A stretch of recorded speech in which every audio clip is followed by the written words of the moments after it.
चाहिए ना, किशन चाहिए ना। देखो, ये बात मैंने आपसे कई बार कही है जी।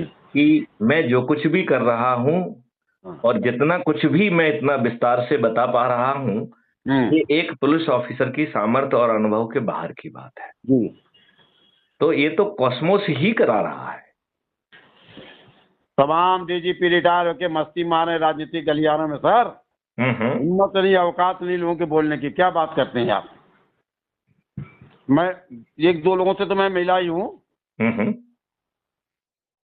डीजीपी, इनसे क्या नाम है, विक्रम सिंह से भी मेरी बातचीत हुई थी उन दिनों।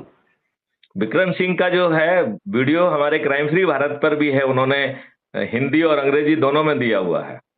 जी। तो आप हम्म। विक्रम सिंह को चाहिए, जो चीज चाहिए वो ले रहे हैं वो। उनको क्राइम फ्री भारत मिशन से क्या मतलब है साहब। फिर भी अच्छे इंसान हैं, कम से कम वो फिर भी अच्छे जुड़े, नहीं हो कम से सकते हैं कम सर, उन्होंने सर, सर, कम से सर। कम उन्होंने सराहना की। और उनकी हम्म। सीमाएं हैं, देखो उनका दामाद जो है वो आईजी है इस समय। हाँ। वो एक सीमा में रह के करेंगे तो उनको चारों तरफ आनंद रहेगा। वो खुद वाइस चांसलर हैं, हाँ। तो वो वर्तमान लाभों वो का नहीं कर दोहन पाएंगे करके। सर। जो आप नहीं कर रहे हो वो नहीं कर पाएंगे, उनकी नहीं, सीमाएं लेकिन हैं, उनका आपने सही सोच कहा। और चिंतन हमारे जैसा ही है। नहीं, चिंतन तो है उनका, हाँ। पर वो चिंतन के साथ एक्शन नहीं है सर। चिंतन से क्या होता है, एक्शन है ये नहीं है। एक्शन होने से नहीं एक्शन जाएगा। एक्शन इसलिए नहीं है क्योंकि वो उनके ध्येयों में कुछ दूसरी चीजों में नुकसान करेगा। हाँ, बहुत बहुत बहुत बहुत। तो उस नुकसान को वो सहने के लिए तैयार नहीं है, बस और कुछ जी, नहीं है। बिल्कुल। लेकिन कल जो है हो सकता है कि वो जाग जाएं और जी। कहें बॉल्स टू एवरीथिंग, मैं तो ये साथ में हूं। मैं हाँ, नहीं ठीक है, मैं सही कह विक्रम रहे सिंह जी का वीडियो निकाल के देखता हूं, कहीं ना कहीं पड़ा है। हैं। जी जी जी। उन्होंने हिंदी और अंग्रेजी दोनों में जो है क्राइम फ्री भारत के लिए एक वीडियो बना के भेजा था, जी जो क्राइम फ्री भारत पे पब्लिश है। मैं उसे खोजता हूँ। जी, खोजिएगा, भेजिएगा। जरूर जरूर जरूर। ठीक सर, ठीक सर, हमारी नमस्ते सर। सभी से बात हो रही है, आपके जो बिहार के डीजीपी गुप्तेश्वर पांडे जी हैं उनसे भी होती, सभी से होती है। हाँ, मैं सभी को जगाने की कोशिश कर रहा हूँ। उनकी भी एक सीमा हो गई है सर, वो भी उस सीमा को क्रॉस नहीं कर सकते हैं। नहीं, जब उन्हें महसूस हो जाएगा कि सीमा को क्रॉस करना एक, हमने अपनी सीमा, हमने वो हम हाथी हैं हम्म। जिसे शुरू में जो है मोटी चैन से बांधा गया, फिर पतली रस्सी से बांधा गया, और आज भी पतली रस्सी से बंधे हुए हैं, जिसे मैं थोड़ा सा भी हिल जाऊंगा तो टूट जाएगी। बस हम्म। बस हम साइकोलॉजिकल बंधे हुए हैं तो बंधे हुए हैं।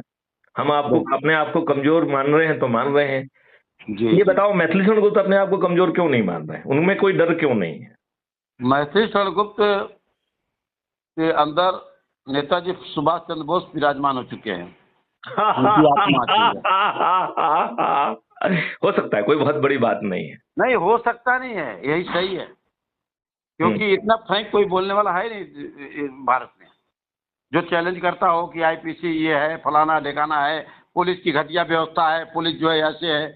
मतलब जो आदमी उस व्यवस्था से निकला हुआ है, वही आदमी इस व्यवस्था की बात कर रहा है। और सामने वाला यही कहेगा कि इतने दिन डीजीपी बन के कर क्या रहे थे, आईजी बन के कर क्या रहे थे, अब रिटायर हो गए तो अब अंग्रेजी बोल रहे हैं, भाषण मार रहे हैं।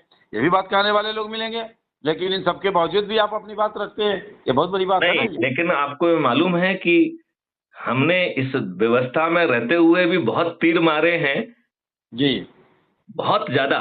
और ये जो क्राइम फ्री भारत की जो अवधारणा है, इसकी फॉर्मल कॉन्सेप्ट नोट सन 2017 जब मैं सिटिंग डीजी था उस समय भेजी गई। अच्छे। 2019 में इसे भारत सरकार ने मान्य किया गया। जी। दो 30 सितंबर 2020 को भारत सरकार को एक ड्राफ्ट कानून भेजा गया कि यदि क्राइम फ्री भारत को जमीन पे उतारना है तो इस कानून को पारित करना हो। वो अभी भी जो है ना भारत सरकार के पास लंबित है। नहीं, तो आप ये कैसे कह रहे हो कि तब कुछ नहीं कर रहे थे, तभी कर रहे थे? सर इसका देखिए, रजिस्ट्रेशन नहीं होता इसका, किसका? क्राइम फ्री भारत मिशन का। क्राइम फ्री भारत मिशन जो है एक एनजीओ है, और national police mission for crime free Bharat Bharat सरकार का एक मिशन है, जो भारत सरकार का है, जो पहले पीएमओ में ऑपरेट होता था, आजकल बीपीआरएनडी के थ्रू ऑपरेट कर रहा है। और उस मिशन का जो है नोडल ऑफिसर मैथिली शरण गुप्त ही है। पहले ये मिशन जो है हाँ। प्राइम मिनिस्टर ऑफिस से संचालित होता था, माननीय नरेंद्र मोदी जी के आने पर उन्होंने उसको पीएमओ से ट्रांसफर करके गृह विभाग भेजा और वहां से अभी ये बीपीआरएनडी में संचालित हो रहा है। और बीपीआरएनडी में ही ये crime national police mission for crime free Bharat Bharat सरकार का मिशन है, जिसका आज डेट में भी नोडल ऑफिसर मैथिली शरण गुप्त ही हैं। वेरी गुड, सरप्राइज, क्या बात है। तो आपका वो फंक्शन क्या होता है, उसके प्रति क्या मतलब देश के प्रति जिम्मेदारियां निभाते हैं, आपकी ड्यूटी क्या उसमें नोडल ऑफिसर के रूप में? मैंने सब चीज भेज दी उन्हें, उसको कोई लेना देना नहीं, उन्होंने कचरे में डाल के रखा हुआ है। ना उन्होंने वो कानून बनाया है, ना उन्होंने जो 3 कानून बनाए हैं उसमें उसकी आत्मा डाली है। तो भैया मैथिली शरण गुप्त का अच्छा भारत आज के राजनेताओं को तब तक नहीं। मतलब नोडल ऑफिसर का कोई मतलब नहीं है सर? भाई आपको नहीं, नोडल ऑफिसर का बिल्कुल मतलब नहीं है, लेकिन वो आपको निकाल के अपयश क्यों लेना चाहेंगे? अच्छा, ये बात है। हाँ भाई, बने रहो तुम। नहीं, तुम बने रहो, तुम्हारी कोई बात हमें माननी ही नहीं है तो तुम बने रहो ना भाई, क्या दिक्कत है? जी देखिए, यदि आप निकालोगे तो हम कल से कहना चालू कर देंगे कि मुझे निकाल दिया गया। अच्छे, तो वो चर्चा में आ जाएगा। तो वो इतने देश के अंदर इतने सारे डीजी हैं, इन सारों में से आप ही को नोडल ऑफिसर क्यों बनाया गया, इसका कारण? क्योंकि कॉन्सेप्ट नोट मेरा था ना जी, वो कॉन्सेप्ट नोट आपका है? वो कॉन्सेप्ट नोट मैंने भेजा, उसको जो है सभी राज्य सरकारों को भेजा गया, फिर उसका पीयर ग्रुप रिव्यू हुआ, तब उसे जो है नेशनल पुलिस मिशन के रूप में स्वीकार किया गया। ये माइक्रो मिशन 06 के तहत national police mission for crime free Bharat है। तो उसमें ऐसे बहुत सारे माइक्रो मिशन 1, 2, 3, 4, 5। तो जो माइक्रो मिशन 6 है, इट इज फ्यूचरिस्टिक चैलेंजेस, भविष्य के चुनौतियों को डील करने के लिए हमने नेशनल पुलिस मिशन का एक कॉन्सेप्ट उनको दिया था, फॉर क्राइम फ्री भारत, जो भारत सरकार ने मान्य किया, या भारत सरकार के ब्यूरोक्रेट ने मान्य किया, क्योंकि माननीय नरेंद्र मोदी जी और अमित शाह ने तो उसमें जो है ना हमको मिलने का समय दिया नहीं अभी तक। तो आपको आप अपनी बातों को रख सके। हमने तो उनको पूरा रिटर्न प्रेजेंटेशन भेजा था ना कि साहब ये बात है, ऐसे होगा, आप मुझे 15 मिनट का समय दे दीजिए।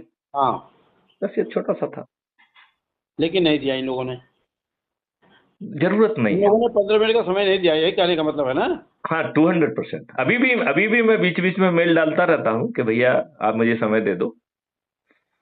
तो इसका अभियान क्यों ना मैं भी चलाऊं, सोशल मीडिया पे भेज करके? क्यों नहीं समय दिया जाता है mister DGP mister Maithili Sharan Gupt को? आप उनसे ये कहिए कि भारत के कल्याण के लिए नहीं, भारत के कल्याण के लिए, आम जनता को 21 महालक्ष्यों के लिए, 5 मौलिक अधिकारों के लिए मैं प्रार्थना करता हूं कि माननीय मैथिली शरण गुप्त को बुलाइए और उनको सुनिए। बस ठीक है, इतना स्टेटमेंट देता हूं मैं। बस इतनी बात, छोटी सी बात लिखना, ज्यादा क्यों लिखना है? हाँ बिल्कुल, हाँ, वो सब बातें नहीं कहना जिसमें किसी का ईगो खड़ा हो। छोटी सी बात भैया, 21 महालक्ष्य आपके भी होना चाहिए, 5 मौलिक अधिकार आपको भी अपने लोगों को देना चाहिए। और मैथिली गुप्त ने सब बनाया है, वो आपसे ये भी कह रहे हैं कि हम आपके ऊपर, आपके खजाने पे खर्च नहीं डालेंगे। वो साथ में ये भी कह रहे हैं कि हम भाई 20 गुना ज्यादा पैसा आपके पास पहुंचा देंगे। लेकिन उनकी शर्त ये है कि भारत को टैक्स मुक्त करना पड़ेगा, भारत को पेपर करेंसी मुक्त करना पड़ेगा। ये 2 काम करेंगे, हम भारत सरकार को 20 गुना ज्यादा पैसा दे देंगे। और भारत की इकोनॉमी जो अभी माननीय नरेंद्र मोदी जी ने कहा था कि 3 ट्रिलियन से 5 ट्रिलियन होगी, मैं कह रहा हूं वो 5 ट्रिलियन नहीं होगी, 500 ट्रिलियन होगी। क्यों? क्योंकि जब हम चारों तरफ राष्ट्रीय संपदा का निर्माण करेंगे तो हमारी इकोनॉमी 500 क्या 5000 ट्रिलियन इकोनॉमी भी हो सकती है। सर मेरा एक और सवाल आपसे है, सर जानना चाहता हूँ ज्ञान के लिए।